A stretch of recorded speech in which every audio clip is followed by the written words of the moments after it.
Bless the Lord, O my soul, and all that is within me, bless his holy name. The question about Faustina and her stating that what shocked her the most is that most that were there did not believe that hell existed.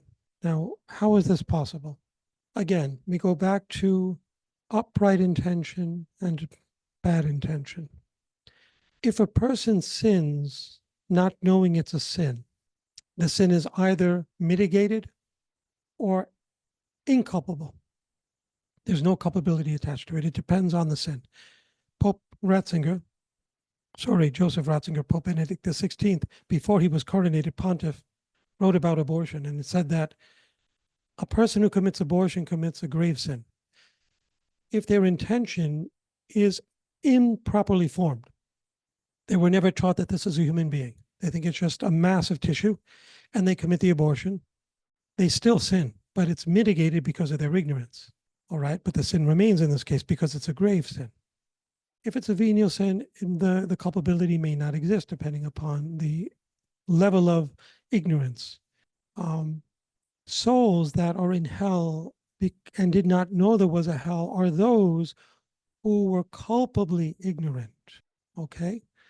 They have a conscience that God gave them that tells them to do good and avoid evil without any formal instruction. For example, how did you know not to kill your parents? Who taught you that when you were a child?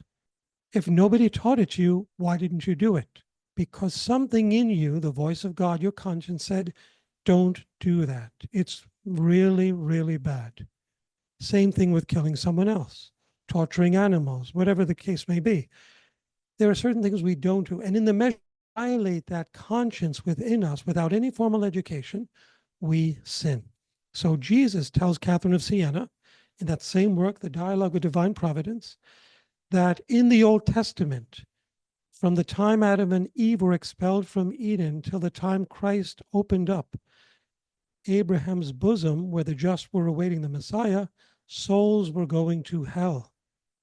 He even tells her they went to hell between the time of Adam's expulsion and the giving of the law through Moses. 2,000 years had passed with no written law. So the question is, how were they judged? How could they go to hell without having a law? The law was the law of their conscience. And in the measure they gravely violated that, they merited different degrees in hell. And in the measure they respected that, they merited different degrees in heaven. They would go to Abraham's limbo until Christ opened up the gates, early gates as they call them, to heaven.